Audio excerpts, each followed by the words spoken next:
ሻሎም ሻሎም ቤተሰብ እግዚአብሔር አምላክ ሰላም ጸጋና ክርስቶስ ምስኩልኩም አና ሓውኩም ሰላሐዲን ከመይ ጸኒሕኩም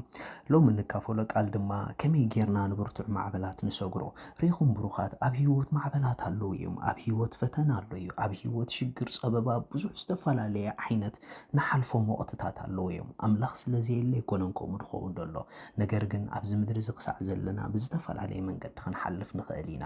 ስለዚ ኣተሓላልፋ ጥራሕ ደኣ ንምሃር እምበር ደይንሓልፎ ነገር ኣይክህሉን እዩ ስለዚ ኣብ ህይወትና ብዝተፈላለየ መንገዲ ብርቱዓት ማዕበላት ክለዓሉና ከለዉ እቲ ማዕበል ብጥዕና ክኸውን ይኽእል እቲ ማዕበል ብኣገልግሎት ክኸውን ይኽእል እቲ ማዕበል ብሓዳር ክኸውን ይኽእል ብደቅኹም ክኸውን ይኽእል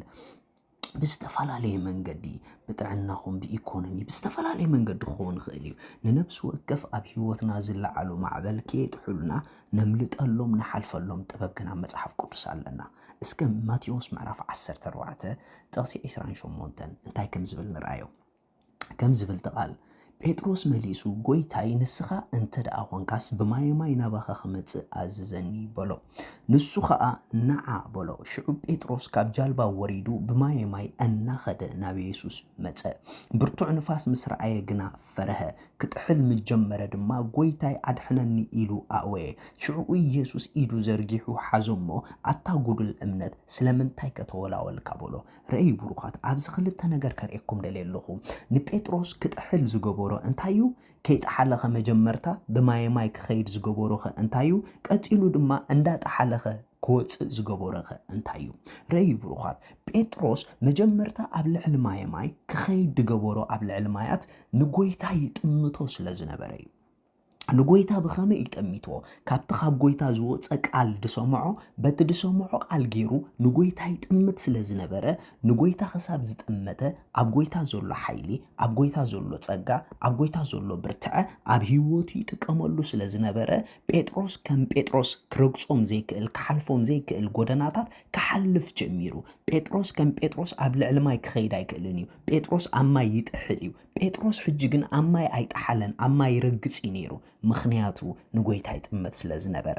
ሪኢኹም ቀፂሉ ከዓ ንጴጥሮስ ክጥሕል ዝገበሮኸ እንታይ እዩ ቀፂሉ ድማ ክጥሕል ዝገበሮ ኣረኣዩ እዩ ክኸይድ ዝገበሮ ኣረኣዩ ክጥሕል ዝገበሮ ድማ ኣረኣዩ እዩ ምኽንያቱ ኣብ ካልኣይ ነቲ ዝተስአ ማዕበል ይርእይዎ ማዕበል ምስ ረኣየ ድማ ፈረሐ ይብል መጽሓፍ ቅዱስ ንምንታይ ተዳኢልኩምኒ ነብሲ ወከፍ ዘጋጥሙና ማዕበላት ኣብ ውሽጦም ሒዞሞ ዝመፁ ፍርሕታት ኣሎ እዚ ፍርሒ እዚ ኣታክ ትገብረና ነብሲ ወከፍ ኣብ ህይወትኩም ዝለዓሉ ሽግራት ኣብ ውሽጦም ዝተሓበአ ፍርሒ ኣሎ ስለዚ ኢና ንኹነታትና ክንጥምት ዘይብልና መታን እቲ ኣብ ውሽጦም ዘሎ ፍርሒ ከይረኽበና ልክዕቶም ማዕበላት ፍርሕዮም ለቂቖምሉ እቲ ፍርሒ ናብኡ ምስ መፀ ድማ ክጥሕል ጀሚሩ ምኽንያቱ ፍርሒ የጥሕለካ እዩ ፍርሒ ብዙሕ ስቃይ ዘምፅእ ኢሉ ወይ መጽሓፍ ቅዱስ ሪኢኹም ቀፂሉ ግን ሽዑ ክጥሕል ከሎ ናብ ቦቱ እዩ ተመሊሱ ናብቲ መጀመርታ ክኸይድ ዝገበሮ ጎይታ ናብኡ ምጥማት ጀሚሩ ናብኡ ምእዋይ ጀሚሩ ሽዑ ጎይታ ኢዱ ሰዲዱ ካብቲ ዝጥሕሎ ዝነበረ ኣውፂዎ ብሩኻት ሎማ ሓደ ነገር የኽብለኩም ድደሊ መታን ከይትጥሕሉ መታን ዘጋጥመኩም ንፋሳት ከይቀብረኩም ከይሽፍነኩም መታን ንቕድሚት ክትሓልፉ መታን ዘለኹም ጸበባ ክስዕርዎ መታን ዘጋጥመኩም ደሎ ሽግራት ክስዕርዎ ናበይ ከም ትጥምቱ ምረፁ ናብቲ ደሳግረኩም ጎይታ ጠምቱ ንዕኡ ምስ ትጥምቱ ተስፋ ኣሎ ንዕኡ ብዝጠመትኩሞ መጠን ሓይሉ ኣሎ ንዕኡ ብዝጠመትኩሞ መጠን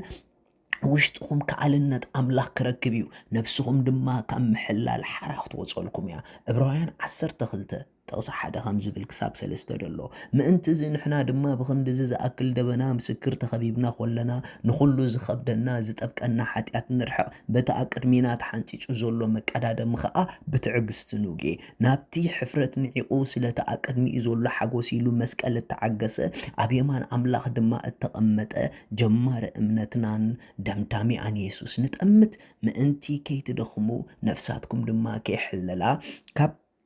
ሓጣን ኣብ ርእሱ ክንዲ ዝኣክል ምጽራር ተዓገሰ ዘክርዎ ሪኢኹም ብሩኻት መታን ከይትደኽሙ መታን ነብሳትኩም ከይሕለላ ኣብቲ ተሓልፍዎ ናይ ህይወት መከራ ኣብቲ ተሓልፍዎ ናይ ህይወት ፈተና ኣብቲ ተሓልፍዎ ናይ በቃ ተሓልፍዎ ፀበባ ድዩ ተሓልፍዎ ሽግራት ድዩ መታን ሕልል ከይትብላ መታን ሕልል ከይትብሉ መታን ተስፋ ከይትቆርፁ መታን ዓቕሚ ክትረኽቡ ናብቲ ዓቕሚ ዝኾነኩም ጎይታ ናብቲ ዓቕሚ ዝኾነኩም ጎይታ ናብኡ ምጥማት ኣይተቋረፂ ንዕኡ ተስፋ ምግባር ኣይተቋረፂ ዕቤቱ ምሕሳብ ኣይተቋረፂ ሓይሊ ይኻሎም ምባል ኣይተቋረፅ ረድኤት ይኻሎም ምባል ኣይተቋረፅ ወላ ብዝተፈላለየ ጌጋታት ጌርኩም ትጥሕሉ እንድሕር ኣለኹም ሕጂ እውን ጌጋኹም ፈፂሙ ከየጥፍአኩም ጎይታ ክረድአኩም ቀረባኹም ስለ ዝኾነ ኢድኩም ናብኡ ልዒልኩም ከምቲ ጴጥሮስ ዘእወየ ጎይታዬ ርድአኒ በልዎ ረድኤተይ ንስኻ ኢኻ በልዎ ንሱ ድማ ልዕሊ ጌጋኹም ሓሊፉ ካብቲ ተኣትውዎ ዘለኹም ከውፀኩም እዩ ምክንያቱ ንሱ ዶ ምባልኩም ዝደሊ